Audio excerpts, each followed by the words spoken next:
We're back here at Homebrewer TV. Last time, we did our very first brew.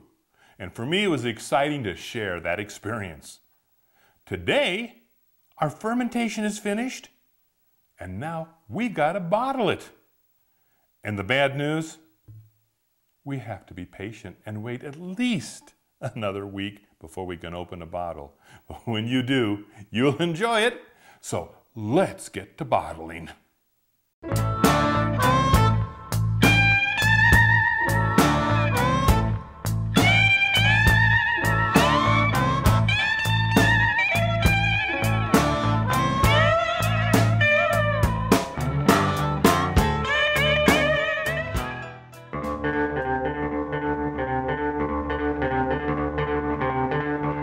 Well, our yeasts have not let us down. They have fermented the beer, and we are getting ready to bottle it. This is our first beer, and I know we're all excited. Have you enjoyed saving up those 54 bottles, which is what we're going to need for our 5-gallon batch? Our stop has told us there's no more activity going on with the yeast, and it's been about a week. That's all it's going to take. We have a few things lined out that we're going to need, and those things came in your initial kit. You're going to have your bottle filler, your capper, and all your caps. You need all your bottles, plus we have to add carbonation to our bottles, and the way that's done is in our kit comes this little packet of sugar. This needs to be dissolved, and it is what is actually going to happen in the bottles, a little extra fermentation to create the carbon dioxide. We have about a cup of water here that I have dissolved that sugar in, and I want to bring it to a good hard boil for about 10 minutes. Remember, we're sanitizing everything, and that includes killing the microorganisms that are in our water. I don't think I can stress sanitation well enough. It is something that has to become a habit with you, and well, let me just say this. The first time you have any beer that you've created and it goes bad, you'll realize what a waste of time and energy could have been saved if you had just sanitized. So here we are. This is going to be our bottling bucket. And basically for me, a bottling bucket is just like a fermenting bucket. It has the same openings and the same valve, but we've got it full of water with our good old trusty Clorox. That's got to stay that way. We need to sanitize everything, including the bottles that you've been collecting. Now, with these bottles, hopefully you've rinsed them out just as you finished using them. I like to take the labels off. I think it just looks cleaner and more professional. And you need to clean them. You need to clean them well. A bottling brush will come with your kit. And you want to get this brush in here and you want to spend some time cleaning that well. A little dishwashing liquid works wonders. You need to rinse your bottle out very well. You don't want any of that soap left. And once you have it rinsed, we've got to sanitize it. So, we've got our bucket full of water and Clorox, which is sanitizing it. All we've got to do is allow the bottles to fill up. What I end up doing when I was bottling, which I'm going to guarantee you won't take you long to not want a bottle, is I just kept putting as many bottles as I could fit comfortably in this bucket and let them sit for about 10 minutes. After that point, we grab our bottle, we empty it out. Remember, we never ever rinse after we've sanitized it with Clorox. I basically just set my bottles onto a towel upside down, and I just continue doing that until I have all 54 sanitized. Now it's time to transfer our fermented beer from the fermenter into our bottling bucket.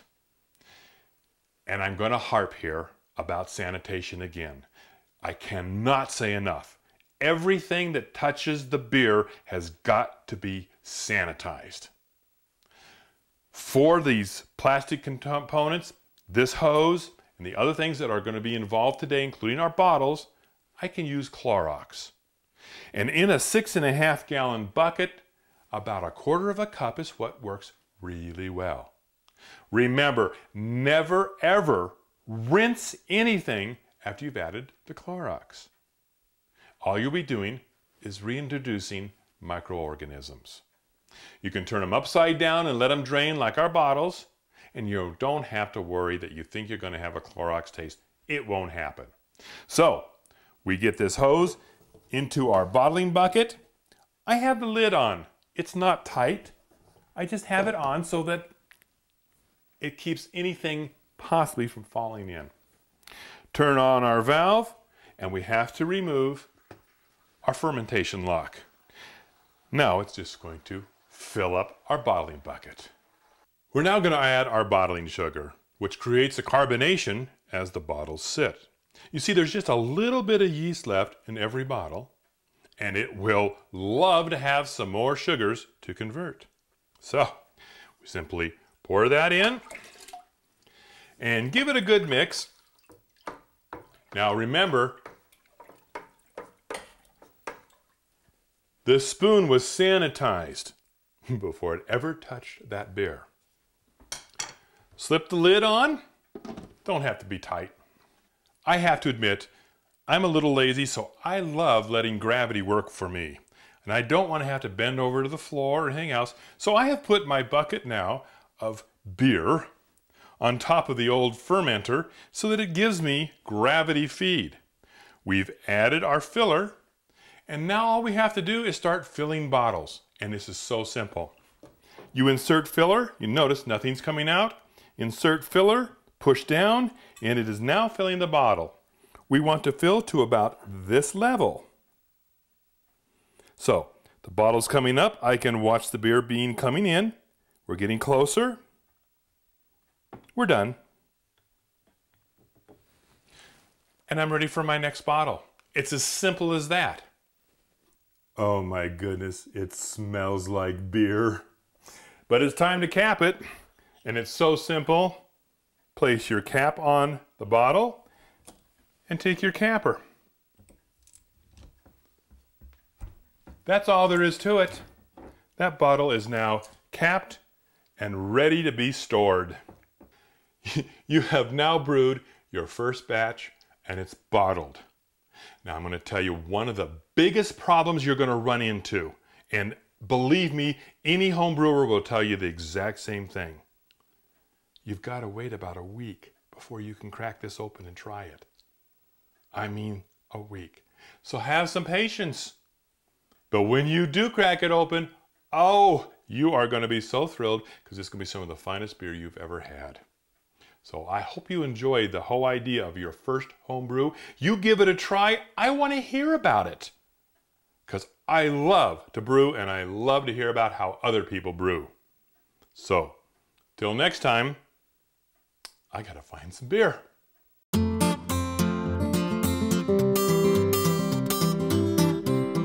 We're in the tasting room with 2 more beers to taste. These are seasonal beers, summer beers. Our first one is from the Deschutes Brewery in Bend, Oregon. Now personally, I really like the Deschutes Porter. It's one of them that I will buy quite a bit because I enjoy that dark beer. Never tried their Twilight, so let's give that one a go.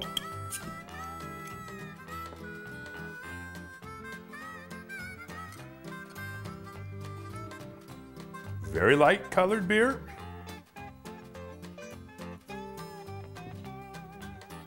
All right, lovely beer. It has a very fragrant floral smell to it. Really like that. Don't smell much of the malts at all, but I wouldn't expect to in a light beer. And on our score sheet, which we have a total of 50 points, the aroma, we have a score of 1 to 12. and I'm going to give it a 7. It's a beautiful beer, very clear, carbonation is still being released, and it's fun to watch the bubbles go to the surface. So as far as its appearance, I'm going to give it a 2. And it seems I go 2 with most beers. Again, we've talked about the fact that I don't care what the beer looks like, I could close my eyes and I'm going to drink beer. So here comes the big one, the taste of the summer solstice.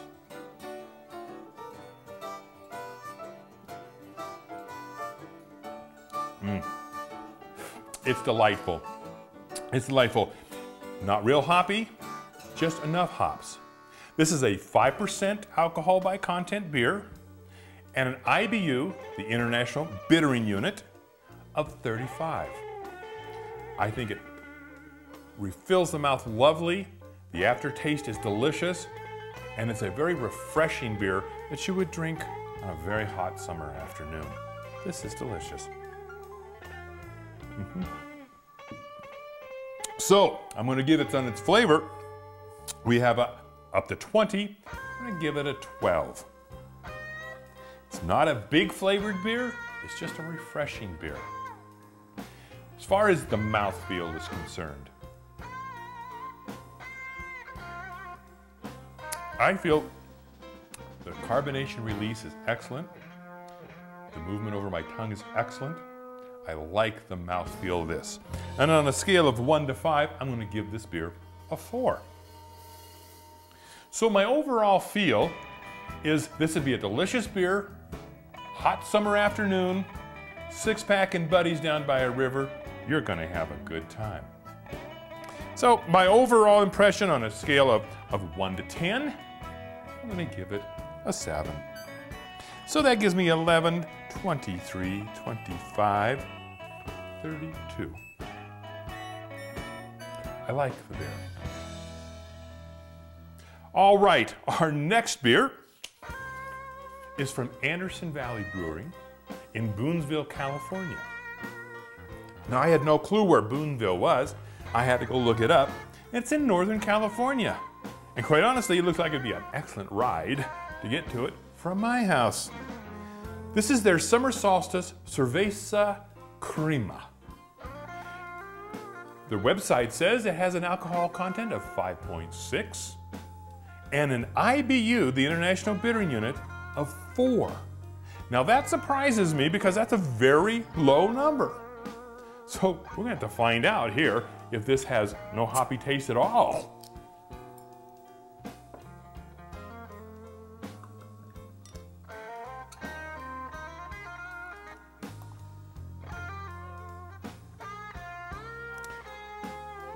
A little darker.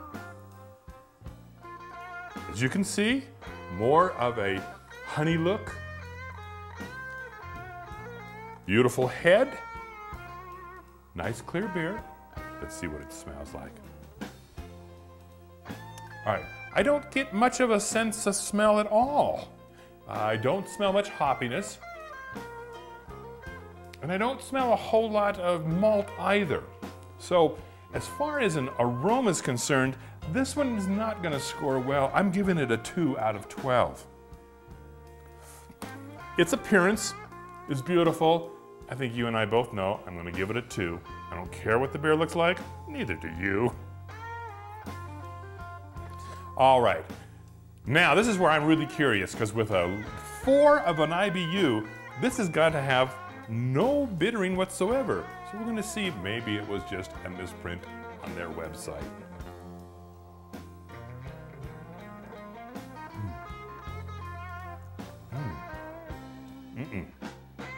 This was not a misprint. Oh my goodness. This one's taken me by surprise.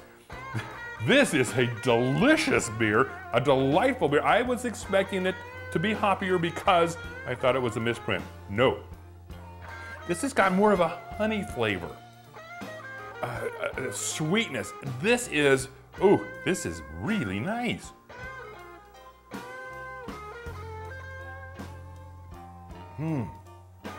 The carbonation is not as heavy as the previous beer, but the flavor is Wonderful.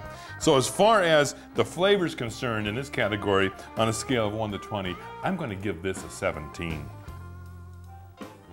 The mouthfeel. I didn't have much of a mouthfeel. I didn't have the carbonation bubbling in my mouth as I did with the first beer.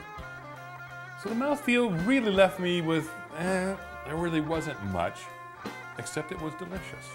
So on a scale of 1 to 5, I'm giving it a 2.